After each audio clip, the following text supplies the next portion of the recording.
Hello, friends. Welcome to my channel, Premson Kiirii vlog again. Masi same ngada video si mayam viewer mayam request orak padagi sancha thongba utkadori bani mayam thongaga chab su ulakani hawi hauti ab su isu den haijara ke aduna mayam sancha si amtang thong si sancha saruga matonga mix oibani masi ahanbada pressure cooker da futkani aduga khara futkar matungda lawthoaga amuka thau ngawdabni aduna hoji pressure cooker da hapsi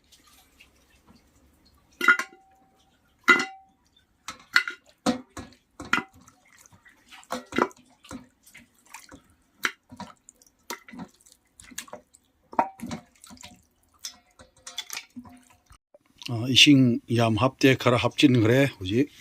makum khumjilasi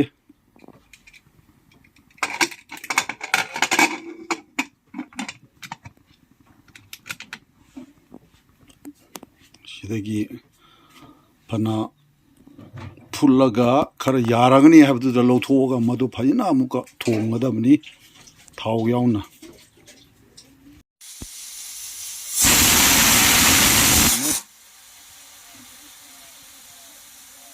hak leiraga thangdaragani ado amuka thau ngawgudorini thau mulle hojikti aduna kanu hapa hawrasi thongba hapchilo piyas habe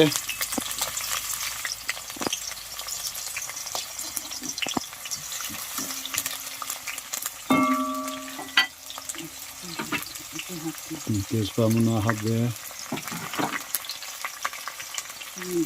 shinga janam habe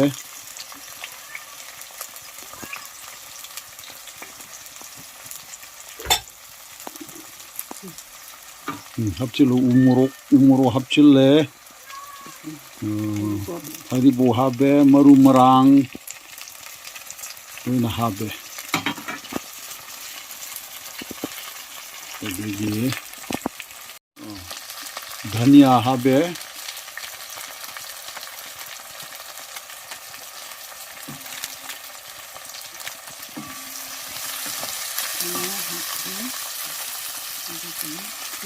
जीरा hapchilo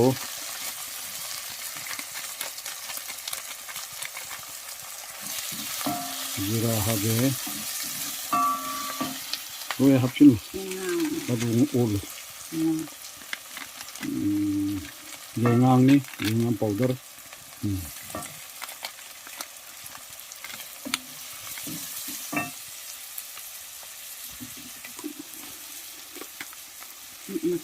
meat masala hapchile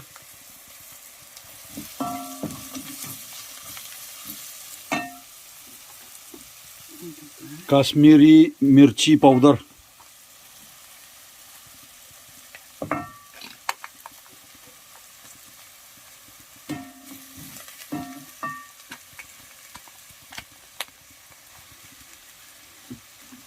aduga chumnagi mirchi powder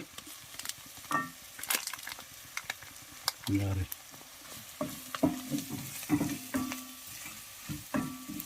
nation ba hapchile how cooking is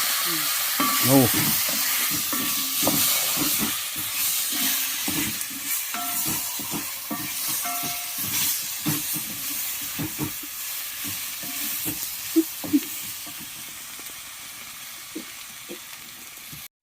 yare sha hapchilage pressure cooker isado are he shabash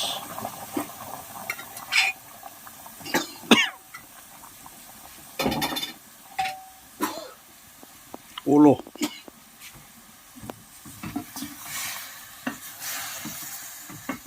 yare sidagi pung amu pullaga dudi pakata aragni tum hapchilo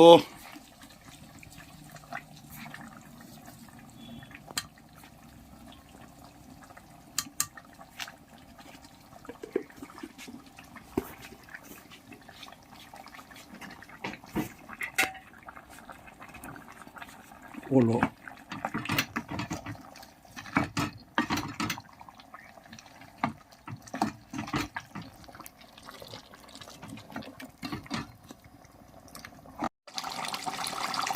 mayai warap tore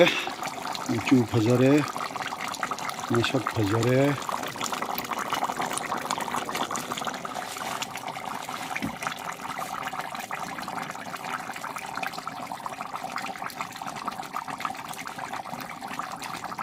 garam masala hapse hoje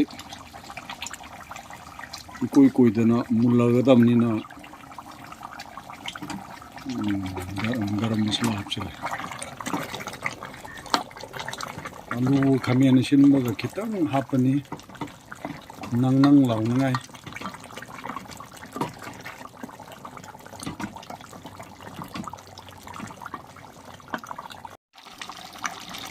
loire mulle hoje mahi khara kanglap tore pakka tare chu bhajare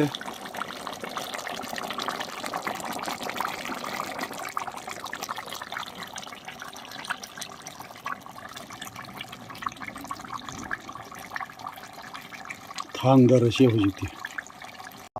hi friends thangdare hoje chaba horasi aduna si sancha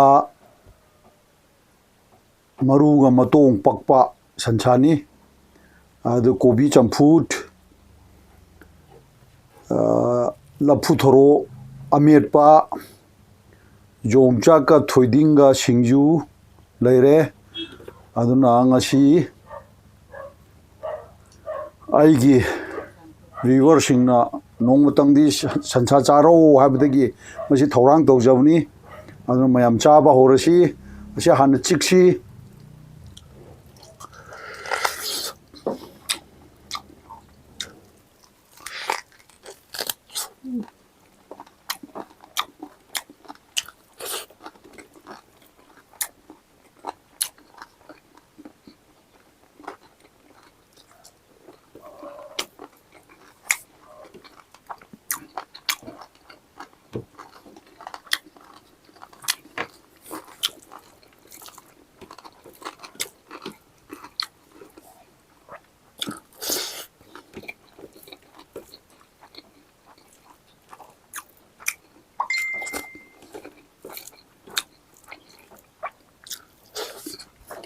Thôi, thôi nha.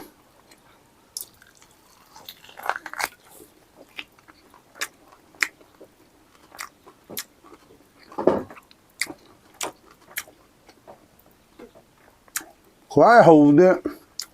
xa thì sao mà ru bọc bớt xin.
푹 들어서 하고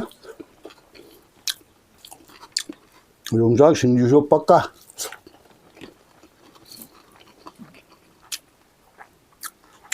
토딩 거 슈와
làm phải nó thôi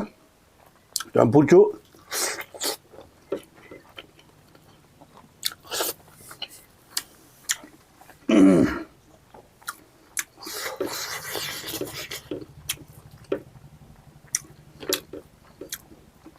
ꯃꯌꯥꯝ ꯑꯩꯒꯤ video ꯌꯦꯡꯕꯤꯕꯒꯤꯗꯃꯛꯇ ꯌꯥꯝ ꯊꯥꯒꯠꯆꯔꯤ support ꯇꯧꯕꯤꯌꯨ ꯍꯦꯟꯅ ꯍꯦꯟꯅ ꯑꯩ ꯃꯥꯏ ꯄꯥꯛꯄ ꯑꯣꯏꯖꯒꯦ ꯑꯩꯒꯤ ꯆꯦꯅꯦꯜ ꯑꯁꯤꯕꯨ subscribe tꯧꯕꯤꯌꯨ like tꯧꯕꯤꯌꯨ share tꯧꯕꯤꯌꯨ